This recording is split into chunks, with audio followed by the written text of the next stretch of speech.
This girl stepped into the labyrinth for the first time, and she was almost killed by an orc. At the very moment the barrier shattered, 6 or 7 blades of wind saved her. They came from a lone man wielding a sword. But what surprised the girl was that, although he clearly looked like a swordsman, he kept casting various support spells on himself during the fierce battle. Swordsmanship and magic, two completely different powers, combined into an uncanny fighting style on him. The girl had never seen anyone like him. In just a moment, all the orcs had fallen to his blade, and what shocked the girl even more was that the man was actually the support member of the hero's party. Strength boost, skill enhancement, blade sharpening. Support magic can raise all kinds of stats for oneself and teammates. It is supposed to be the indispensable backbone of a party, but such effects are not permanent. Their duration depends entirely on the caster's mana, and Jack can maintain his buffs for 180 seconds. It may not be permanent, but it can hardly be called a weakness. As long as he recasts before the effect ends, he can keep the enhanced state going indefinitely. Normally, enchanters stay safely in the backline, but someone like him, slashing on the front lines, while continuously buffing himself, almost no one can do that. And behind his obsession with becoming an all-purpose warrior, lies a reason he cannot ignore. Not long ago, Jack was merely the pure support of the hero's party, yet he was expelled by the captain, simply because they believed Jack was too weak. 6 or 7 years ago, he and John formed a party, and within just a few years, they rose to S rank. Later, in the Great Southern Labyrinth, they reached the unprecedented 94th floor. All of this was thanks to Jack's dedication to the team, when he resolutely changed his class from swordsman to enchanter, and developed all kinds of original spells to support the entire party. But comparison brings pain. When they encountered an S-rank enchanter from another party, they finally realized how overwhelming true support magic could be. Compared to Jack's buffs, the difference was like heaven and earth. あんたみたいなやつをなんて言うかわかる？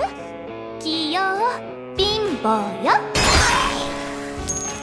器用貧乏か。 After leaving the party, Jack resolved to combine the traits of a swordsman and an enchanter, and carve out a completely new path. He began repeatedly training and experimenting in the upper floors of the labyrinth. Until this day, he met a girl who had also been abandoned by her party. Her teammates, in order to escape the orc horde, actually used her, the temporary member, as a sacrifice, leaving her alone in a hopeless situation. Perhaps because he had experienced abandonment himself, Jack saved her without hesitation. To repay Jack for saving her life, Sophia invited him to dinner, but Jack was more interested in the emblem on her cloak. It was the insignia of the kingdom's top battle corps, the Silver Rabbits of the Night Sky, and Jack never expected that. The leader of the Silver Rabbits was the girl's older sister, and the two of them were actually old acquaintances. Selma is widely recognized as the #1 enchanter. She is the one who made the support class truly known to the world. She proposed the revolutionary idea of role-based party formation. Attackers focus solely on offense. Defenders handle protection. Enchanters stay in the rear to provide support. This system completely changed adventurers' understanding across the continent. It was because of this system that Jack was asked to change his class to enchanter, and during last month's joint operation, his teammates witnessed Selma's overwhelming support power firsthand, which led them to compare Jack to her, and ultimately abandon him. But surprisingly, Selma, the top enchanter, greatly admired Jack's abilities, and was shocked that the hero's party would let such talent go. After hearing that Jack currently had no party, she thought for a moment and invited him to join the training expedition held by her corps the day after tomorrow. Several A-rank or higher veterans would lead the teams, guiding new adventurers into the 67th floor of the Great Southern Labyrinth. Jack accepted the invitation, but he made one condition: he must participate as a swordsman.